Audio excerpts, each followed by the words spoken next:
assurance, Jesus is mine. Hello. We are on day 98. Can you guys believe it? Good morning. I am Wisdom. I think it's Wisdom. Hi. We are live, you guys, on all platforms. Welcome in YouTube, Facebook, Instagram, TikTok, Pinterest. You are here with me. I am here with you. We are getting ready for our daily reading as always. Thank you so much for rocking with me. Today is Thankful Thursday, day 97 of our daily readings, and we made it. We made it. I'm going to get right into it really quick. I won't take that much of your time. So if you're new to following me, new to my platform, my name is Coach Kenya. I used to weigh 592 pounds, and I lost my weight naturally using intermittent fasting, nutritional cleansing, and supplements. And I help people follow the same lifestyle I've been following for approximately 10 years to keep the weight off. I lost my weight quite some time ago, and so I share what I do openly here on TikTok and in other arenas. I also have my own coaching company, which I've been running for 9 years, where I help women do the same thing I've done and keep it off. So we look at training the mind and the body in weight loss and wellness. And so as a result, our clients tend to see long-term changes. They do tend to work with me longer and go kind of more through an evolution of growth and processes with me because we do more mindset, more, let's say, therapeutic-based weight loss. So your weight loss journey is more based in the emotional growth, healing, etc. of one's self and seeking health. And as a result, my ladies typically do lose the unwanted weight. We look at thinking, distractions and disconnections and connections and things like that. But for today, Michelle, thank you so much. Let's get into fear not. Is fear holding you back in your weight loss and wellness journey? And isn't it preventing you from excelling in goals in your life? Is fear, because it would be is fear a secret culprit to your limited motivation, your procrastination, your lack of follow through, starting, stopping, your belief system and limitations, poverty stricken mindsets? I can only have enough. I can only do so much. Is it some form of fear? So what we've been doing for 98 days is coming together, discussing that, and trying to figure out if that's facts. Thank you guys so much for being here. Thank you, Michelle, Grace, Tiffany, Take. Welcome in. TikTok, YouTube, Instagram, and Facebook. I do it building, and thank you so much for being here. I ain't forgot about y'all. I know y'all here in the place with me, and I just want to thank you for being here. Okay, day 98. Here we go. For God hath not given us the spirit of fear, but of power and of love and of sound mind. 2 Timothy 1:7. Hallelujah. Principle. Fear is not a gift from God, rejected, but God's gifts empower you with a sound mind and overwhelm you with love. O Lord God, empower me with a sound mind and overwhelm me with love in Jesus' name. Prayer 1 of the day. Prayer 2 of the day says, I receive grace for self-discipline in Jesus' name. So again, today's principle is hitting us right in the gut. Fear is not a gift from God. If you find yourself being scary, acting scary, thinking scary, always been in fear, that's not of God. If you're a woman of God, a man of God, then you can't be of fear too. Pick and choice. Fear can be a God.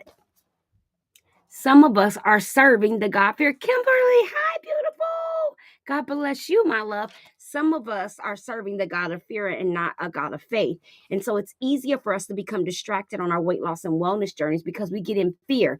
Fear of not reaching our weekly weigh-in goal, fear of gaining weight, fear of not losing weight, fear of eating too much, fear of not eating enough, fear of not drinking enough water. It's like a constant berating emotion that's driving our weight loss and wellness journeys. So we're unable to really sustain or achieve what we want.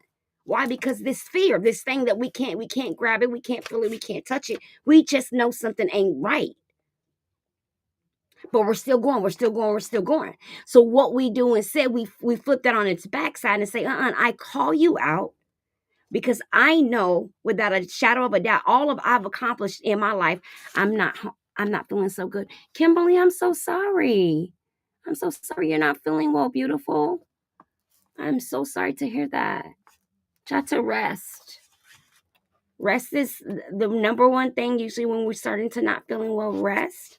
And if you have like forms of viral infection, things like that, remember rest. Clean your environment. Try to stay away from dairy. Fuel your body with herbs and teas. This helps heal, build the immune system, gives it what it needs, the body more of what it needs. Because dairy creates a mucus, that mucus can help those germs kind of thrive and grow. Anyways, let me stay focused. So we got to reject that fear. If you find that you can't stay motivated, check yourself. Check your thinking. And I guarantee you, somewhere in your thinking is why you can't stay motivated and you didn't even know it was there. All right. David Komalafi, Fear Not, 365 days. Today's theme is reject fear. Reject fear. It is not of God. A said reject fear. Fear is not a gift. Period. 1. Empower yourself and be overwhelmed with the love of God in the place of fear. Empower yourself and be overwhelmed with the love of God in place of fear. Empower yourself and be overwhelmed with the love of God in place of fear. That's what we're saying. That's what we're calling. That's what we're claiming today. We're saying that we're going to be so in love and so focused on our higher power that any worries, issues, concerns, plateaus, or anything of that nature that we are having in this moment, we denounce it in fear. So one of the things that I found, the reason why I was able to not just only eat my way to 592 pounds, but stay there, the culprit was fear. When I look back over my life as a survivor of sexual abuse, domestic violence, and you name it, I've been through it. As a survivor, I had a victimized mentality, which made it easier for me to emotionally eat because I associate everything with the pain that I previously experienced. Then when you add limited mobility and health issues to that, now you got the perfect 3 circumstances that you need to become morbidly obese and immobile all in one. And if you failed at weight loss before, your pursuit to now get from that situation is going to be 3 times as hard, 3 times as difficult. Why? Because now the mindset is against you.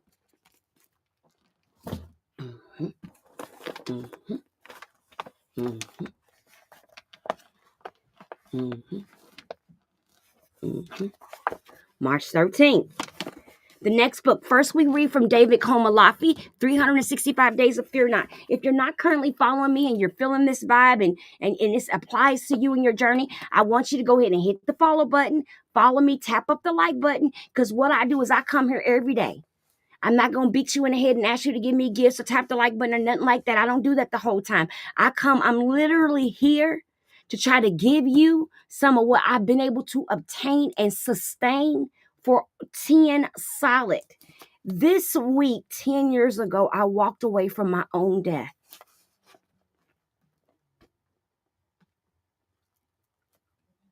I have been planning my own funeral up until this moment, 10 years ago. I don't know what happened. I woke up one morning. I woke up right before my sorority sister's 30th birthday, and I was in the hospital, and I said, if y'all done all y'all could, let me do what I can. And I began to refuse the medication. I was still sick, all right. And I still had to heal enough to be well, all right. But had I allowed myself to stay where I was, there would be no me, there would be no us, there would be no platform, there would be no daily reading. I didn't do this because I wanted to live. That's not this weight loss story. I know I've GLP-1 saved my life. I was searching, I was pleading for something. I wasn't. That's not my story. No, I wasn't. I'm not going to sit here and say, oh, I was begging and pleading to get the weight off. No, I wasn't. I was eating myself into abyss, praying that God would take me from up out of here. That's what I was doing. I'm not going to sit here and tell you no bull crap like that. No, I wasn't. I was sneaking and eating. And then when I was on a weight loss journey, I spent half the time out of faking happiness, struggling through depression, fighting through anxiety, trying to fit in. And when I wasn't doing those, I was thinking about dying. But I had lost the weight all right. But see, what had happened was no matter how small the scale got, none of it was doing anything for my broken, victimized, bent down ego that had been trodden on for years, and my weight was merely an expression of the emotional pains I never got to process. I ain't said nothing. Good morning, Grams. Good morning, Cynthia. So a couple years ago, my first time reading this, I got the book in 2018, and in 2020, I started reading it.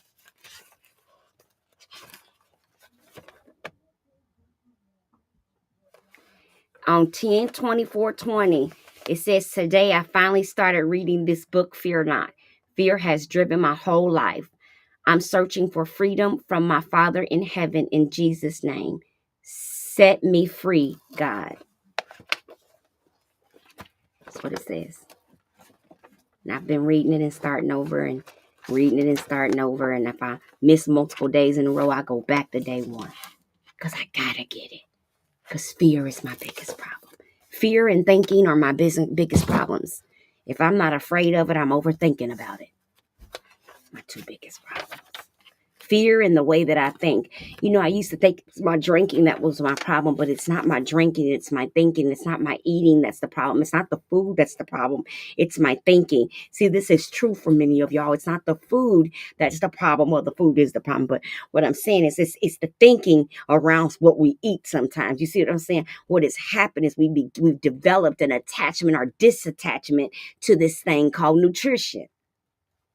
But none of us have ever really fueled our body. We've only fed our bodies. So we become comfortable with the taste, flavor, sensation, and feeling and desire that comes with us eating food.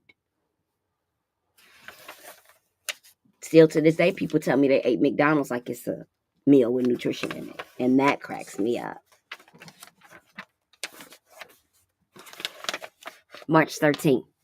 So the second thing I do on my journey is I tell you how to address your thinking.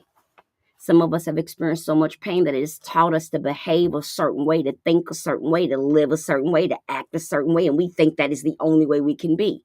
Lies. See, 90% of us is literally living on the experiences of our previous pain. We're not even living presently. We're living past thee, meaning past, back in the past, trying to get to thee of something. Well, I don't like that because when the past, I don't do that no more because in the past. I grew up and that scared me, so I don't do that no more. I didn't like it when I was little, so I don't do it no more. I had to really begin to check myself because I began to notice that 90% of the things that I did or did not do was based on some form of mistreatment, abandonment, neglect, loneliness, pain, or hurt or illness. I'm talking to somebody this morning. I realized that the way I was currently living was based off of three standards. My past pain, my past failures, or my current disappointment. My past pains, what others did to me. My past failures, things I didn't accomplish, complete, or achieve. Athena, pray on it, baby. I was living in that. So either you made me feel like I used to feel, you made me think you was about to make me feel like I used to feel. I was so afraid of being a victim again. So what happened is I put my guard up. But see, the thing about guards and boundaries is that everything you go to block out. Yeah, this is for somebody. The bad is out. But sometimes you block the good. You see, if I cut my heart off because he hurt it, then that means I've blocked any room for me discovering someone else that might not hurt it.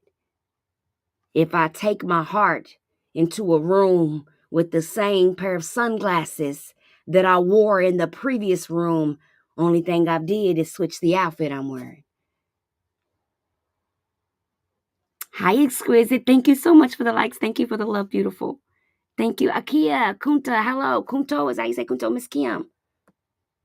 If I take my heart into a room with the same sunglasses, do what? Did you get it? So my clients sometimes tell me I'm too deep. Did you get it? What do sunglasses do? Sunglasses makes it less bright, meaning there may be something I won't see because of the shade. Catch it? Yeah, I go deep. I go under the surface. I got an inbox the other day that said, "You got me in here shouting. It blocks the light, Athena."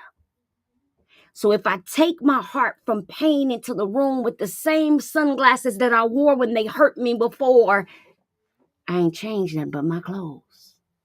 They're not getting a new version of me. They're getting a shaded version of me. Catch it.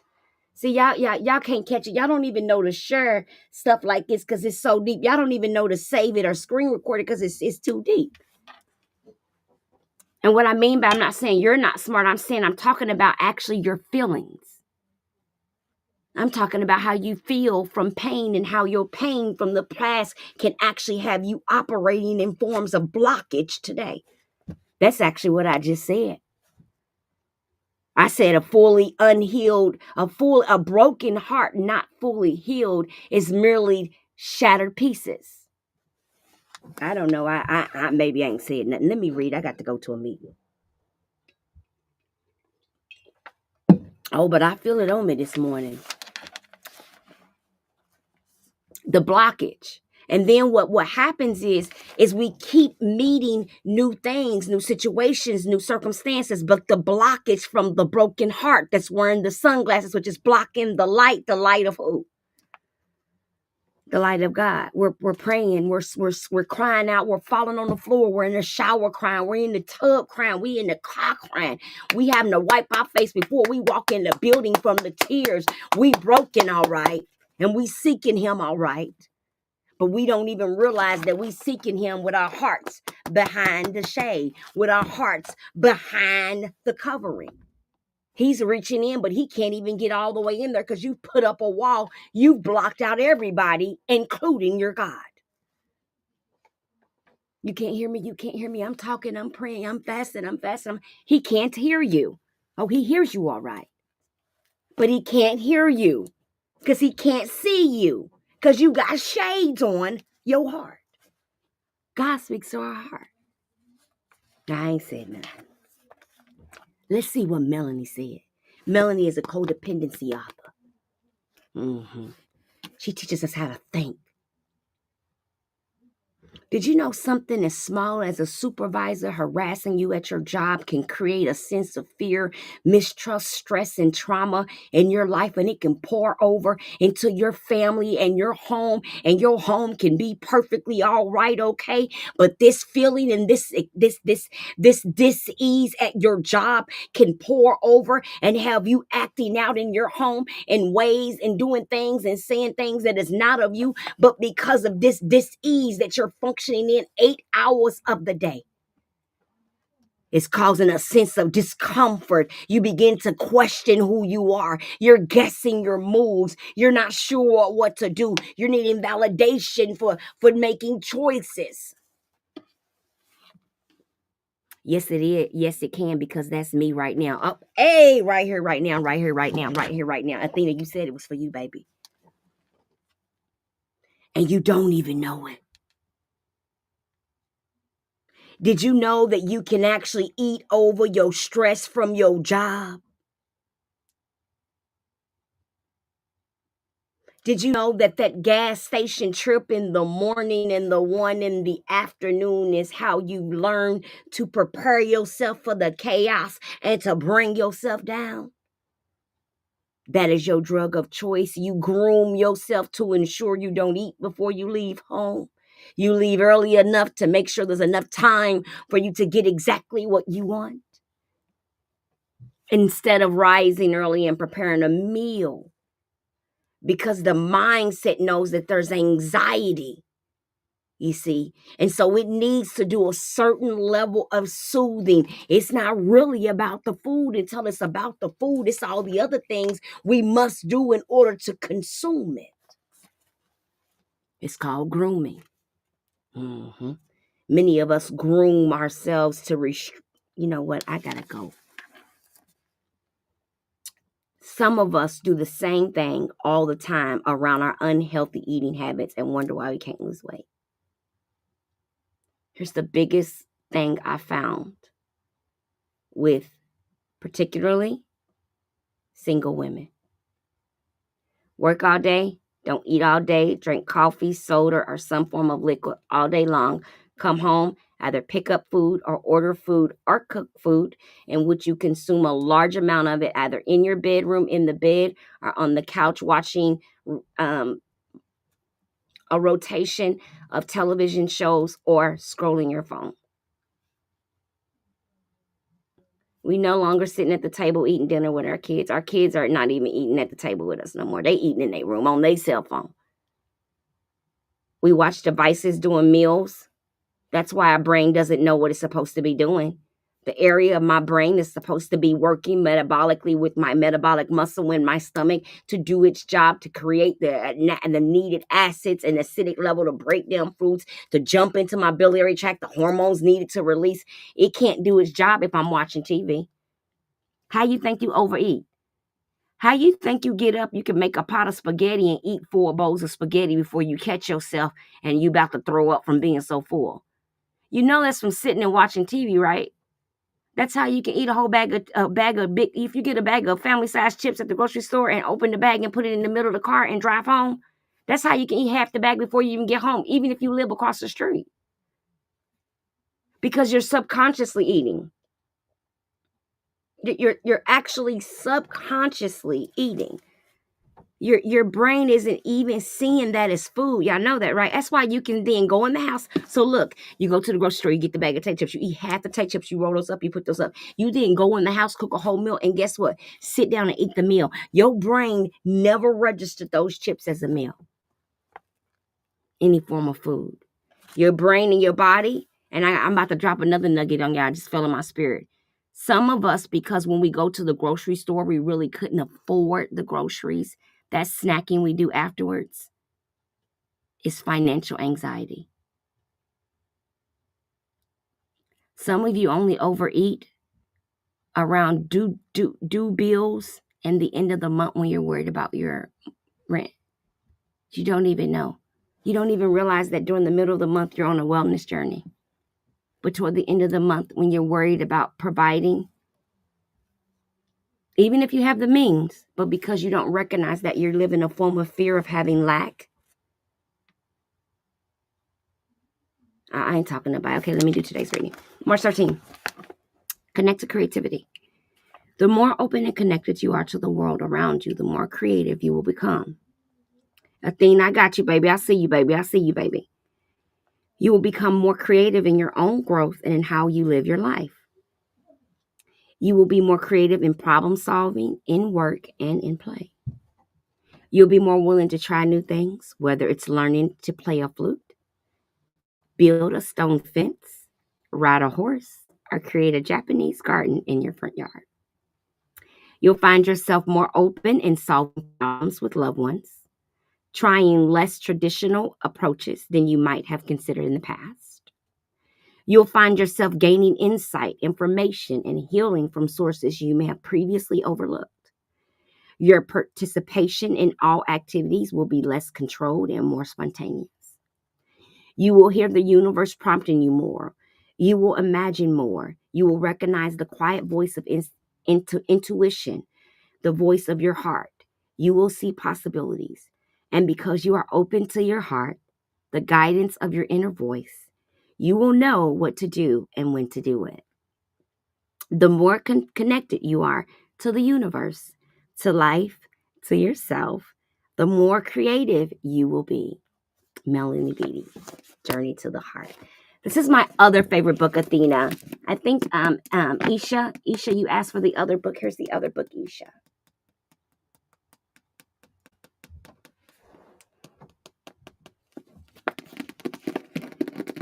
Hi, Jermaine Love Jones, Meek, Lakeisha. Okay, so first book. So make sure you follow me. I come every day. Turn your notifications on for Coach.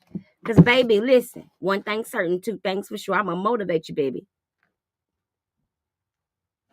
You got the doggone near convince me that there is no way that we can't get back up. You got to convince me. I done seen too much go right in my life. I done tapped out too many times and I'm still here. And to believe that he can't do it for you too. I believe it. When people ask me, do you believe I can really lose all this weight? I say, yeah, I believe it. It's not just because I've done it. It's because I've seen other people actually do it outside of me with me. I've watched them on this journey. I watched them. I watched them go through all the same evolutions emotionally, mentally, physically that I had to go through. I watched them learn how to meditate, do affirmations, speak positive over themselves, go closer to God, change their family relationship, change their eating dynamics, educate their family. I watched it. I'm not a phenomenon. I just say to access enough people to let them know it can be done. Yep, Athena, that brokenness is real. When I tell y'all that it is nothing like you feeling like an empty hole inside, no matter how hard you work, how much money you got, how much it's like there is no level of peace that you can achieve. Everything can be going right in your life and you will still feel incomplete. I lived it. I lived it for 40 some years. You guys, the reason why I say I'm only 6 is because I feel like for 40 years, I lived as a broken, dysfunctional human being. I used to be one of those people where if we went somewhere and something happened, even if it had nothing to do with me, I would immediately feel like it was my fault and that people didn't like me no more. And I would have to start people pleasing. Why? Because I grew up you get it? You see how it translates? Over helping, overdoing, all of that's not normal. You should not be over volunteering yourself to do something that you know no one would do for you, that you know is killing you, breaking your back, breaking your banks, and all of the above. And you keep showing up. Why? Because some of us are validated when people need us. Some of us feel loved through other people's form of desperation, strife, and struggle. Some of us are validated. Our existence is validated on the pain of other people's backs. It was deep. All right, I'm out of here. Y'all have a God bless day. Y'all keep it real, all right? My name is Coach Kenya. Don't forget to I.R.I.S.E. Realize you are strong enough to win. Don't forget to click the link in my bio if you want to know about my products and services. They are available to you on either one of my websites. They're available on either one of my websites. A, you can catch them on the boutique, or B, you can catch them on the website. Either one is available. Can you make sure you reschedule a monthly consultation? Remember, the time got messed up or something, and we needed to chat. So why don't we do that? Because when you have those, you feel more supported and more, So let's get that done today. I should see it pop up on my schedule. It should be the one for 30 minutes. Go under coaching assessment. Give me 1 second, guys. Go under coaching assessment in your member portal, Shaq.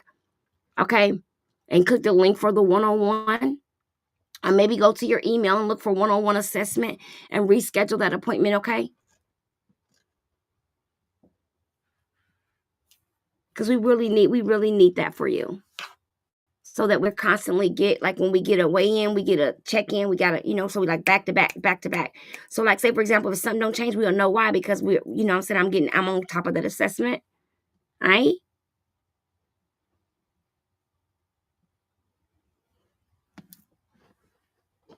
Okay. I was about to say something. Oh, I was going to say, thank you guys so much for tapping in. My name is Coach Kenya. I have meal plans. I have coaching programs. I have one-on-one sessions. I have group sessions.